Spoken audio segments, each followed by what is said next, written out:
శ్రీరామ్, వందే మాతరం. నేను మీ పులమోన్ నరసింహులు. మీరు చూస్తున్నది విశ్వయాత్ర తెలుగు యూట్యూబ్ ఛానల్. మీ తలరాతను మార్చే ఒకే ఒక్క ఆలయం, బ్రహ్మదేవుడికి శాప విమోచనం జరిగిన వింత క్షేత్రం. ఇక్కడికి వెళ్తే మీ విధిరాత మారాల్సిందే. అదే ఈ తిరుపత్తూర్ బ్రహ్మపురీశ్వర ఆలయం.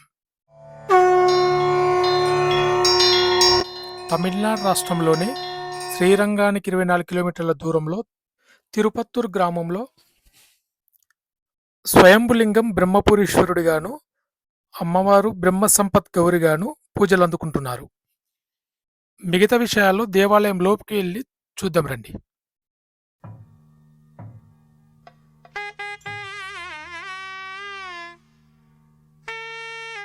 అటు తలరాతలను మార్చే బ్రహ్మదేవుని ఆశీస్సులు, ఇటు యోగశాస్త్రాన్ని ప్రసాదించే పతాంజలి మహర్షి జీవ సమాధి శక్తి, రెండు కలగలిసిన అరుదైన మరియు అత్యంత పవిత్రమైన క్షేత్రం ఈ బ్రహ్మపురీశ్వర ఆలయం.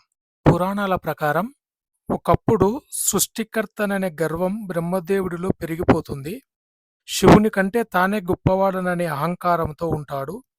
దీనితో ఆగ్రహించిన పరమశివుడు బ్రహ్మదేవుని 5వ తలను ఖండించి అతనికి ఉన్న సృష్టి శక్తులను కోల్పోయేలా శపిస్తాడు. దీనికి సంబంధించినటువంటి వీడియో గత వీడియోలో మీకు తెలియజేయడం జరిగింది.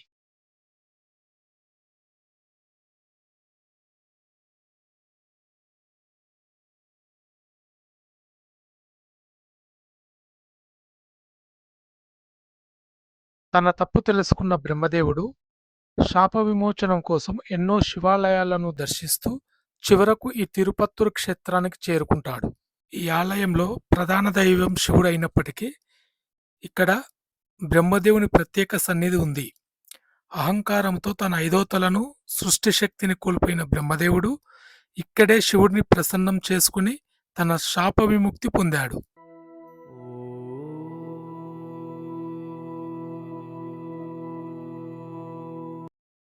శివుడి దర్శనం తర్వాత గుడికి ఎడమ భాగం నుంచి మనం బయటికి వెళ్ళినట్టయితే అమ్మవారి దేవాలయం అయితే మనకు కనిపిస్తూ ఉంటుంది. ఇక్కడ అమ్మవారు బ్రహ్మ సంపత్ గౌరిగా మనకు దర్శనమిస్తూ ఉంటారు.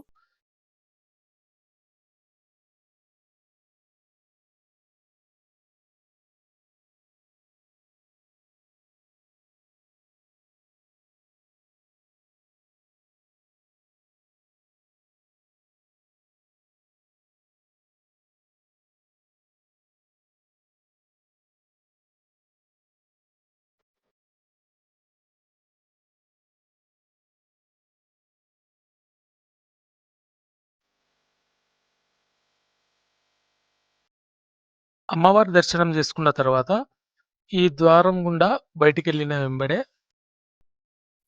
బ్రహ్మదేవుడు ఇక్కడ స్వయంగా ఒక కోనేరునైతే తవ్వడం జరిగింది. దీనినే బ్రహ్మతీర్థం అని అంటారు. ఈ నీటితో అభిషేకించడానికి ఆలయం ప్రాంగణంలో 12 శివలింగాలను ప్రతిష్ఠించి ఘోర తపస్సు చేశాడని మనకు పురాణాలు చెబుతున్నాయి. బ్రహ్మదేవుడు ప్రతిష్ఠించినటువంటి 12 జ్యోతిర్లింగాలకు గాను ఇక్కడ చిన్న చిన్న దేవాలయాలు అయితే ఉప ఆలయాలుగా మనకు కనిపిస్తూ ఉంటాయి. ఇక్కడ మనకు భారీ నంది కనిపిస్తూ ఉన్నది. చుట్టుముట్టు ప్రహారీ గోడ అయితే చాలా పెద్దగా కనిపిస్తూ ఉన్నది. ఇది రాతి కట్టడంతో కట్టడం జరిగింది. ఇక్కడి దేవాలయము ద్రావిడ శైలిలో అయితే కట్టినట్టు మనకు కనిపిస్తూ ఉన్నది. ఇవన్నీ కూడా బ్రహ్మదేవుడు ప్రతిష్ఠించినటువంటి 12 జ్యోతిర్లింగాల యొక్క ఉపాలయాలు. మనకు చూసినట్టయితే ఈ ఉపాలయాలు చుట్టుముట్టు కూడా మొత్తము పచ్చని చెట్లతోన అద్భుతంగా అయితే కనిపిస్తూ ఉన్నది.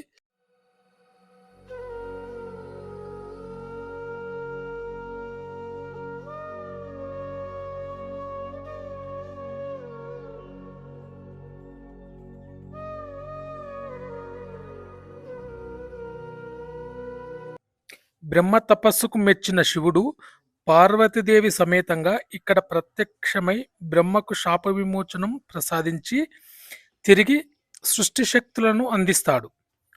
తన తలరాతను తానే మార్చుకున్న ఈ క్షేత్రంలో బ్రహ్మకు ప్రత్యేక స్థానం లభిస్తుంది. నువ్వు ఎలాగైతే ఇక్కడ నీ తలరాతను మార్చుకున్నావో అలాగే నిన్ను దర్శించుకునే భక్తుల తలరాతలను కూడా మార్చే శక్తిని నీకు ప్రసాదిస్తున్నాను అని శివుడు బ్రహ్మకు వరమిచ్చాడు. అందుకే ఈ ఆలయాన్ని దర్శిస్తే తలరాత మారుతుంది అని ప్రతీతి. సాధారణంగా భారతదేశంలో బ్రహ్మదేవునికి ఆలయాలు చాలా అరుదు. కానీ ఇక్కడ శివాలయ ప్రాంగణంలోనే బ్రహ్మదేవునికి ఒక ప్రత్యేకమైన ఉపాలయం ఉంది. ఇక్కడ బ్రహ్మదేవుడు సుమారు 6 అడుగుల ఎత్తులో పద్మాసనంలో కూర్చొని ధ్యాన భంగిమలో దర్శనమిస్తాడు.